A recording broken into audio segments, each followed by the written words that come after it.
এই যে বন্ধুরা, লাইক দিয়ে ভিডিও দেখো, নতুন হলে সাবস্ক্রাইব করো, তারপর অবহেলিত জীবনের গল্প শোনো। তোমাদের সামনে এসে বসলাম তোমাদের সাথে কথা বলার জন্য। তো আমার কাছে অনেক ভালো লাগে তোমাদের সাথে কথা বলতে। তো এখন সময়টা কিন্তু বিকালবেলা। তো আমি একটা শাড়ি পরলাম, তারপর তোমাদের সাথে কথা বলতে বসলাম। আসসালামু আলাইকুম, তোমরা সবাই কেমন আছো?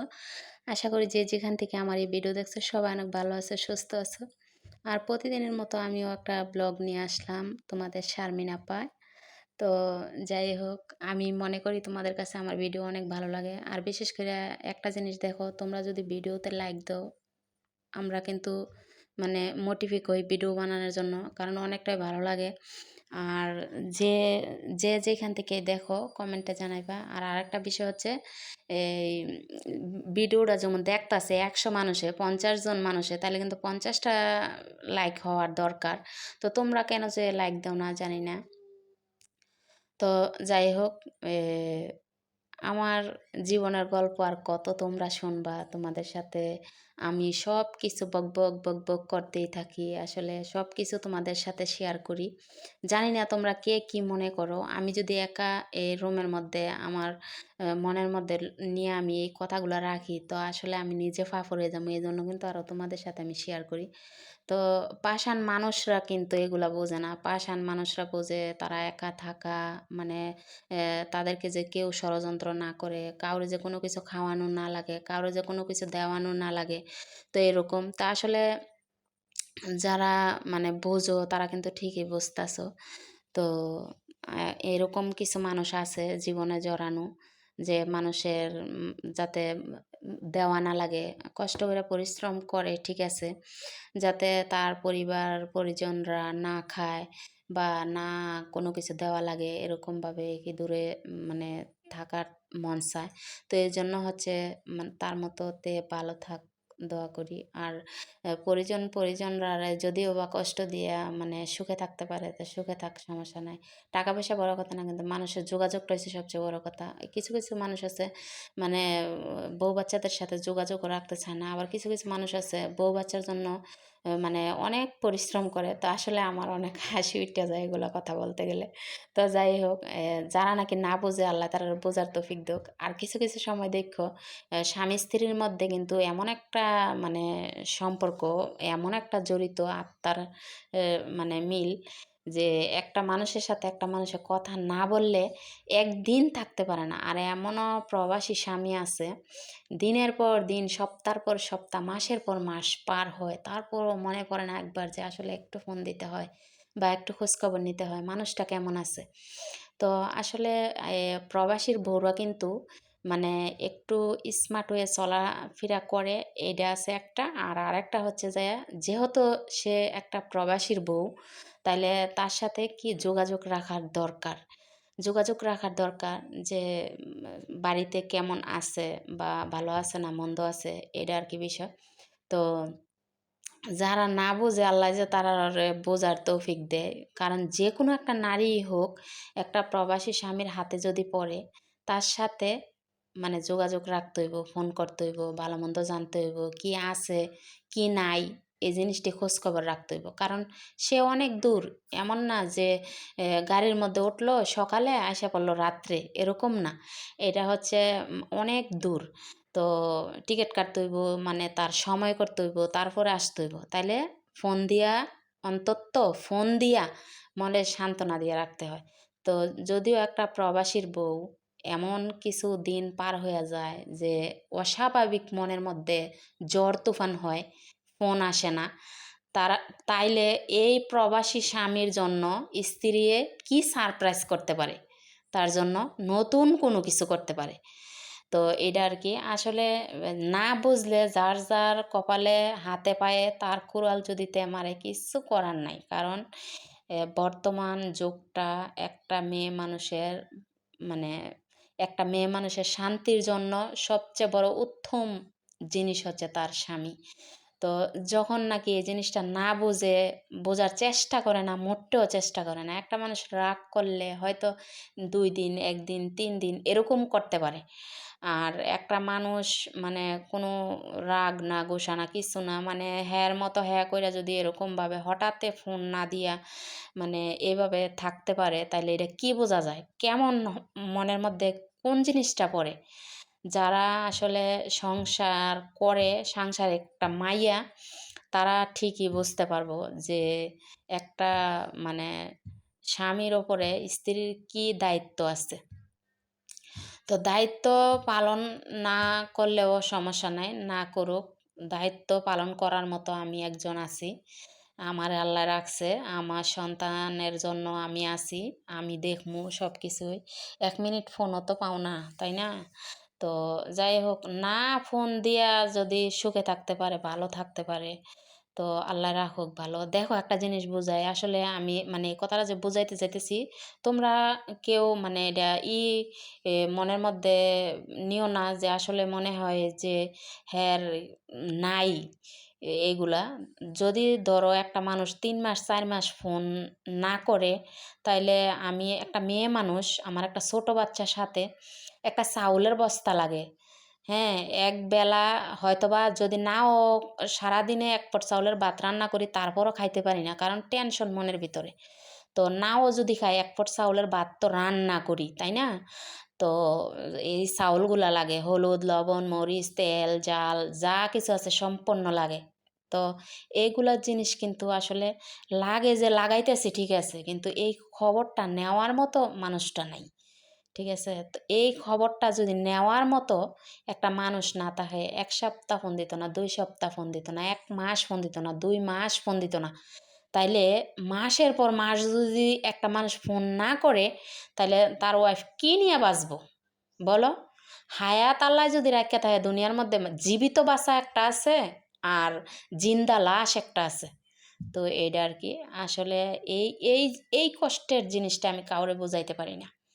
এই কষ্টের জিনিসটা আমার মনের ভিতরে কুরে খায়। আর আরেকটা জিনিস তোমাদের সাথে শেয়ার করি। আসলে আমি কিন্তু, তোমরা আমারে দেখতাছো, এই যে তোমাদের সামনে আমি বইসা রইছি, দেখতাছো আমি সুস্থ সবল একটা মানুষ।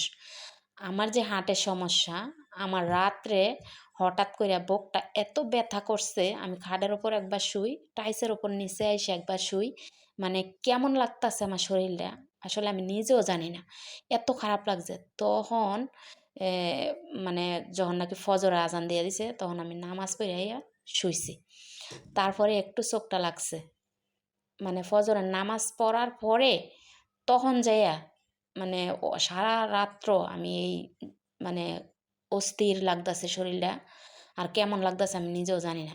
এরকমভাবেই কিন্তু একটা মানুষ হঠাৎ কইরা মানে এইভাবে কিন্তু একটা মানুষের জীবন যায়। তো আমি যে আমার এই একা জীবনটা এভাবে পার করতাছি, একটা ফোনের যোগ্য যদি না হই, একটা মিনিট কথা বলার যোগ্য যদি না তার কাছে থাকে, সময় না থাকে, তাইলে কিন্তু আসলে একটা সময় দেখা যায় শক্ত হইতে অনেক বেশি টাইট হয়ে যায়। তখন রশিটা কি হয়? ছিঁড়া যায়। এটা আর মানে না। এটা আর মানে না। তো এরকমই যে কোনো মানুষ অনেক বড় যখন শাসন দিব, কড়া যখন শাস্তি দিব, তখন তার জীবনে এরকমই ঘটে। তো যাই হোক, আমি মানে আমার ভাগ্য যেটা ছিল, আল্লাহ যেটা লেখছে, ওই জিনিসটা আমি মাথা পাইত্যা নেই। আল্লাহর দরবারে শুকরিয়া আদায় করি। আর মানুষে যে কষ্টটা আমারে দিতেছে, ওই কষ্টটা আমার বুকটার মধ্যে চাপায় আমি রাখি, আর একটু হালকা পাতলা তোমাদের সাথে শেয়ার করি আমার বুকের পাঁজর হালকা থাকার জন্য। আর না হয় আরও বেশি কষ্ট আছে। তো আমি সব কিছুই মানে বুঝি। এমন না যে আমি ছোট বাচ্চা, আমি কিছুই বুঝি না, এইটা কোনো কথা না। কথা হইলো যে বুঝের মানুষরে কিন্তু অবহেলিতভাবে রাখলে এই জিনিসটা বোঝা যায় তার মনের ভিতরে কি আছে। যাও সরে যাও, কোনো সমস্যা নাই। রাখো, দূরে রাখো, তাতেও কোনো সমস্যা নাই। আমি যেভাবে আছি এইভাবেই থাকবো। আমার ভিতরে যতটুকু কষ্ট আছে, অতটুকু কষ্ট আমি যেহেতু সোশ্যাল মিডিয়ায় আছি, একটু কইরা তোমাদের সাথে আমি শেয়ার করবো। তোমরাই আমার ভাই বোন, আত্মীয় স্বজন, কাছের মানুষ। কারণ যেহেতু তোমাদের সাথে আমি বলতে পারতেছি, আর যারা আমারে সান্ত্বনা দিব, দেখব, খাওয়াইব, লালন পালন করব, তাদের কাছে যেহেতু আমি অবহেলিত, তাদের মতো তারা থাকতে থাক, আমার মতো আমি থাকতে চাই। আল্লাহ আমার কিভাবে রাখে, কিভাবে আমি থাকি, এটা আমার ওপর আল্লাহই ভালো জানে। কারণ মানুষটা তো জানতে চায় না আমি কেমন আছি, মানুষটা তো জানতে চায় না আমি কি খাইছি, মানুষটা তো জানতে চায় না আমার কি আছে কি নাই। তো যাই হোক, আমিও চাই না, এবার আমার মন অনেক শক্ত হয়ে গেছে, অনেক শক্ত হয়ে গেছে। মানে একটা সময় দেখবেন একটা মানুষের সাথে চলাকালীন অনেক মায়া থাকে, আর যখন তার সম্পর্কটা দূরত্ব যায়, আস্তে আস্তে সব কিছুই কমে যায়। তো এইটাই হচ্ছে বিষয়। আর আল্লাহ যা করে ভালোর জন্যই করে, যা করব তাও ভালোর জন্যই করব। আল্লাহ কষ্ট দিলেও আমি মানবো যে আল্লাহ আমার কষ্ট দিছে, আল্লাহ সুখ দিলেও আমি মানবো যে আল্লাহ আমার সুখ দিছে, এটা আর কি। তো আমি ফোন আইছে, তো আমি আসলে সব কিছুই মানি আমি। আর যেটুকু সময়, এই যে 13-14 মিনিটের ভিডিও একটা বানাইছি, তোমাদের সাথে কথা বলছি বসে, অনেকটাই ভালো লাগছে। তো সময়টা শুধু ভিডিও বানাইয়া দেই না, বা সময়টা শুধু সাজুগুজু করে দেই না, আমার সংসারে আরও কাজকর্ম আছে। তো আমি হচ্ছে গিয়া, মানে কিছু মানুষ মনে ভাবে যে আমি শুধু মোবাইল নিয়ে মনে হয় আমার সময়টা আমি কাটাই। আমার 5 ওয়াক্ত নামাজ আছে, কোরআন শরীফ পড়া আছে, এগুলো আমি করি। আগে আমি কোরআন শরীফ পড়ছি, কিছু টাইম পড়ি নাই। এখন নিয়ত করছি নামাজ পড়বো, নামাজের পরে একটু একটু করে কোরআন শরীফ পড়বো। আর ছেলেরে ভালোভাবে সময় দিতেছি, যেহেতু আমার একটা ছেলে, যেহেতু আমার ছেলেটা ছোট, আমার এই ছেলেরা আমি যদি ভালোভাবে শিক্ষা দীক্ষা করাইতে পারি তাহলে আমার জীবনটা সাফল্য। আমি চাই আমার ছেলে যাতে ভালোভাবে শিক্ষা দীক্ষা পাক, আর আমার ছেলের জীবনে যে কোনো কষ্ট না হয়, খাওয়ান দাওয়ান চলাফেরা সব কিছুই। কারণ আমি মা, আমি সহ্য করতে পারবো না আমার সন্তানের কষ্ট। আমার সন্তানের সুখের জন্য আমি এই কষ্ট করতেছি, সন্তানের সুখের জন্য না হয় কিন্তু আমার সুখটা খুঁজে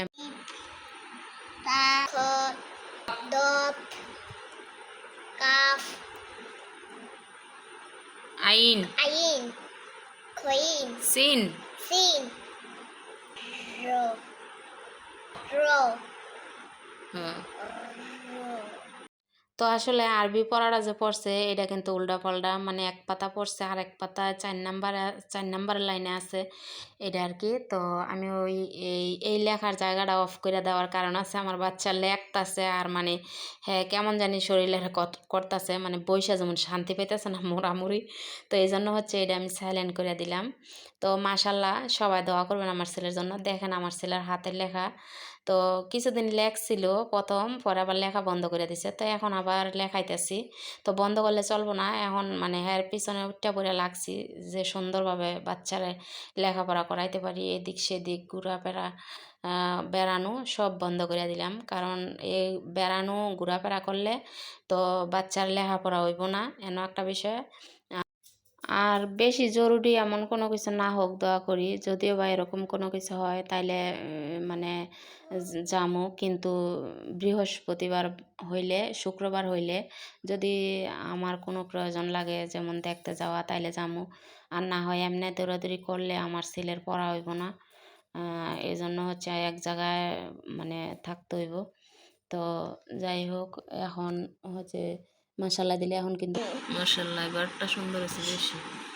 এবার লেখো রসই, সরেও সরেয়া রসই লেখো, আচ্ছা। সরেও সরেয়া রসই 3 অক্ষর করে লেখাইতেছি। তো যাই হোক, আজকের ভিডিওটা এই পর্যন্তই বন্ধুরা। তোমরা সবাই ভালো থেকো, সুস্থ থেকো, আর আমার ছেলের জন্য আমার জন্য দোয়া করো। বিদায় বন্ধুরা। দেখো, বিদায় নিয়ে আবার আসলাম আরেকটা কথা শেয়ার করতে তোমাদের সাথে, না দেখলে বিশ্বাস করবা না, বুঝবা না। আমার ছেলে চিকেন বার্গার খাইতে চাইছে, এখন কিন্তু রাত, তারপরও আমি যাইয়া চিকেন বার্গার আইনা দিছি, কারণ আমার ছেলে খাক, আমি আশা পূরণ করবো।